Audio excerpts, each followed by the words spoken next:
শরীয়তপুরের ডামুডা উপজেলায় টানা ৪০ দিন ৫ ওয়াক্ত নামাজ জামাতে পড়ায় ৭ শিশু কিশোরকে বাইসাইক সহ ২৩ জনকে উপহার দেওয়া হয়েছে।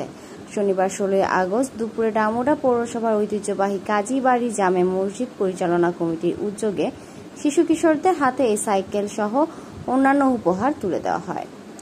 ডামুডা হামিদিয়া কামিল মাদ্রাসার ভাইস প্রিন্সিপাল মাওলানা মোহাম্মদ জহিরুল ইসলামের সভাপতিত্বে ও মসজিদ পরিচালনা কমিটির সাধারণ সম্পাদক সাংবাদিক নান্নু মৃধার সঞ্চালনায় প্রধান অতিথি হিসেবে উপস্থিত ছিলেন ডামুডা উপজেলা সহকারী কমিশনার মোহাম্মদ তারিকুল ইসলাম।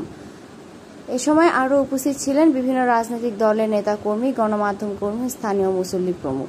পুরস্কারপ্রাপ্ত কিশোর জাহিদ হাসান বলেন, এ প্রতিযোগিতা আমাদেরকে নিয়মিত জামাতে নামাজ পড়ার অনুপ্রেরণা আরও বাড়িয়ে দিয়েছে। আমি অনেক খুশি।